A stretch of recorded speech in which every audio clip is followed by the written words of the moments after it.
Let's be honest, thrifting isn't always about clothes. Sometimes it's about who's wearing them. What does your reaction to secondhand clothing say about the way that you view poverty? Because the same outfit can spark admiration or judgment, depending on who's wearing it and where.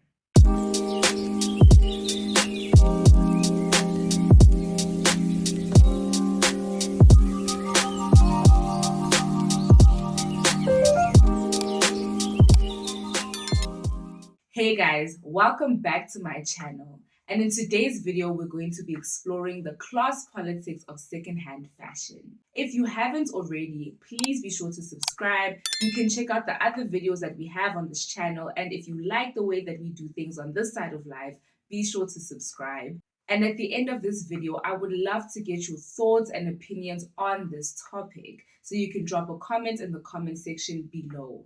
And without further ado, let's get into it.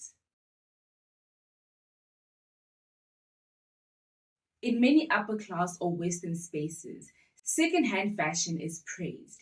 It's vintage, it's sustainable, it's trendy, it's artsy. Your favorite influencer posts a thrift haul and gets thousands of likes. But in lower income areas, especially in the global south, secondhand clothes often come with shame. For one, it's vintage. For another, it's a reminder that they couldn't afford new. This isn't about clothes, it's about class perception. That shift in perception from aesthetic to survival isn't just personal. It reflects how society associates worth with wealth. When poverty or lack is visible, like through secondhand clothing, it triggers discomfort, pity, or even shame.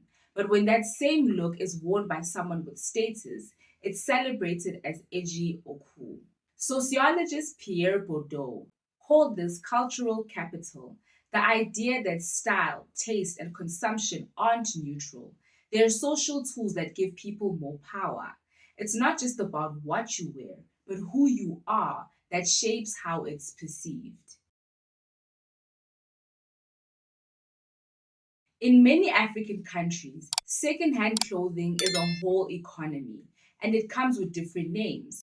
Mitumba in Kenya, Salawula in Zambia, bend down select in Nigeria. After trade liberalization in the 80s and 90s, Western nations flooded global South markets with used clothing. It came with affordable options, yes, but it also destroyed local textile industries.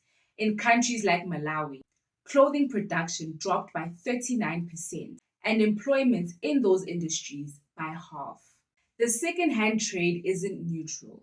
It's often an extension of global inequality, a loop where the global north consumes fast fashion, discards it, and exports the waste to the south. According to the All Foundation, Ghana receives 50 million garments per week, many of which overwhelm local markets and end up in landfill or clogging waterways, not because people are ungrateful, but because the volume is unmanageable and the quality is often poor. And yet, Western narratives still get to frame secondhand clothing as a cool and conscious choice, while African wearers are seen as poor and pitiful. Same shirts, different judgments. So, why does secondhand come with so much shame? Part of it is hygiene myths, part of it is capitalism. We've been taught that newer is better and that having less is something to hide. People don't always admit that they thrift, even when they do it to survive. But some are flipping the script, using thrift and upcycling to reclaim power, dignity, and style on their own terms. According to AP News, creatives across Africa are turning so called waste into fashion movements.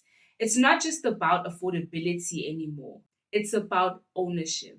Movements like Ghana's Obroni Wawu October Festival aren't just fashion stories, they're creative responses to waste colonialism. They're rejecting the idea that new equals better and proving that resourcefulness is its own form of innovation. In fact, youth led upcycling collectives are pioneering new ways to reuse, rebuild, and reimagine fashion. According to a UN Habitat case study, Communities in Nairobi are transforming secondhand garments into school bags, art, statement pieces, while generating local employment and awareness. Eco Fashion Week Africa and African Fashion International have also highlighted how young African designers are shaping circular fashion economies, not by copying trends, but by leading them. So, again, who gets to call it vintage, artsy, sustainable, and who gets labeled poor? Thrifting can be survival and expression, but how we respond to it, how we speak about it, often reveals our hidden biases. Maybe the question is, how have you been taught to respond to poverty? Is it something you ignore, pity, or avoid? Or can you see the dignity, resourcefulness, and power in how people survive and express themselves? Before you judge someone's outfit, ask yourself, is it really about the clothes? Or is it about how you've been taught to respond to people that don't have as much as you do?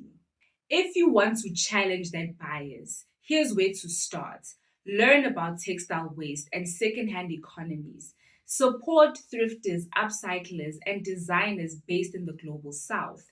Check your language. Stop calling it ghetto or scruffy when someone wears something that you would praise as grunge or edgy in another context. Sometimes the most sustainable thing you can do is change your mindset. And there you have it. Thank you so much for watching this video. If you liked it, don't forget to give it a thumbs up. You can check out the other videos on this channel and subscribe if you haven't already. Feel free to drop a comment in the comment section below, letting me know your thoughts about this video. I will see you guys in the next video.